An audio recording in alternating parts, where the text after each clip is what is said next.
What? What are you doing? Hold on. Actually, I need to talk to you. Dude, you're distracting me. I need to talk to I'm you. trying to update my Facebook. Hold on. Dude, are you like mad at me? No. Why? Because I sent you like 5 Snapchats and you didn't respond to any of them? I deleted my Snapchat. Why? I didn't want it anymore. Then how am I going to show you what I do all day? You can call me.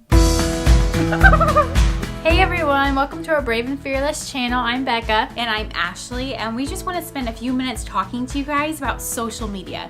I mean, the thing that has taken over our world, our culture, and invaded our everyday life. And it can be both good and a bad thing. So we want to spend a few minutes talking to you guys about that. So what do you think, Beck? What are some of the downfalls that we can experience when using social media? I think it greatly can affect people's self-esteem if they allow it to. I think it's very easy to get caught up in the trap of comparison. You know, people are posting about their lives, or even on Facebook, you can have the little about me. You could put where you went to college, what degree you have, how high of a degree you have, where you work, like everything about you. And I think it's become more than just here's my basic information if you want to get to know me. It's become a way for us to kind of showcase our lives, kind of a trophy shelf aspect. We show the best about ourselves and about our lives, and then in return we also negatively kind of feed on other people's success in their lives, compare ourselves to it, and whether we do or don't, we're equal to whatever. But I think it's really a bad way that we compare ourselves.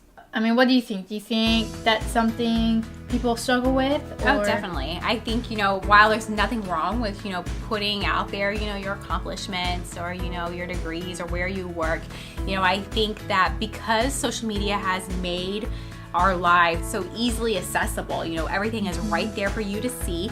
People aren't necessarily going around taking pictures of their bad days. We're taking pictures of our good days and the good things that, maybe if you are in a tough season or if you are having a bad day, you can scroll through your newsfeed and be like, wow, isn't everyone else's life just so perfect, and mine is just kind of a wreck right now. And it's really easy to start looking at what someone posts or what they say about themselves and think, man, I just don't feel like I have much of anything to show for myself. Yeah. So it definitely can become a dangerous kind of measuring stick of worth. Yeah, I think. So what else? Yeah, I think it goes to the extreme of making you feel like dirt. And then I also think we go to the other extreme to where we use it to find our confidence, to find security, and to find purpose, where I think sometimes people get into the habit of constantly posting pictures.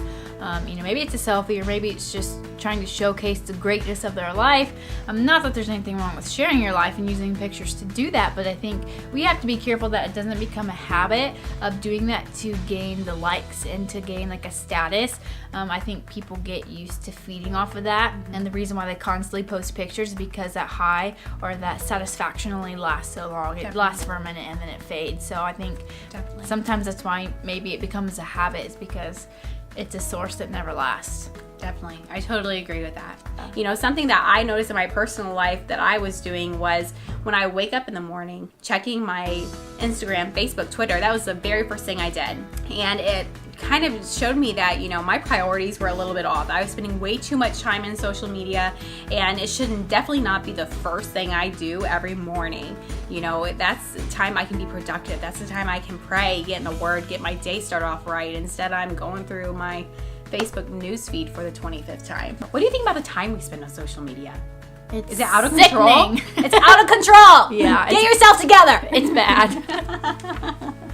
Yeah. No, it's awful. We just read a statistic that said teens, in particular teens, it doesn't mean adults don't do this, because that Adults you do. totally do this. Adults, yes. Yeah. But that, in particular, this study showed that teens spend up to 9 hours a day, on their phones, using their social media apps and everything like that. And that's just that's how much so time, much time. That's my day at work. So I just want to say get a job really bad. But when I think about social media, I think, it goes back to, your social media is just your words, it's your voice, it's your action, it's a different way in which you communicate with someone. But, just as easily as your mouth can be used for evil instead of good, what you're posting, what you're saying, what you're doing on social media could very easily turn negative instead of good. So, just be very conscientious of what you're saying. Make a point to build someone up. If someone posts that they just had a really horrible day, build them up, encourage them. If someone did take a selfie, maybe say, hey, you look beautiful today. I love that picture of you. Just try to build people up. It's the simple things sometimes.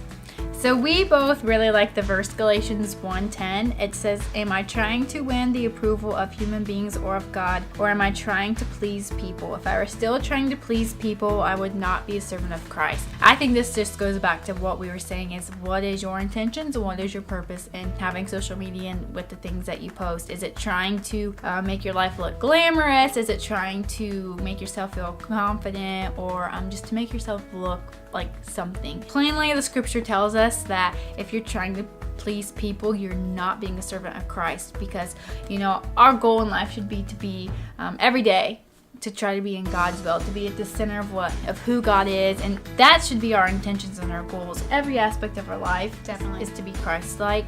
So if you're trying so hard to win, we want to get to the end of our lives. We want to hear God say, well done, good and faithful servant. So you want your life to be impressive to God. Who cares what the world thinks? Definitely. Absolutely. Well, thanks for watching, guys. We'll see you next time.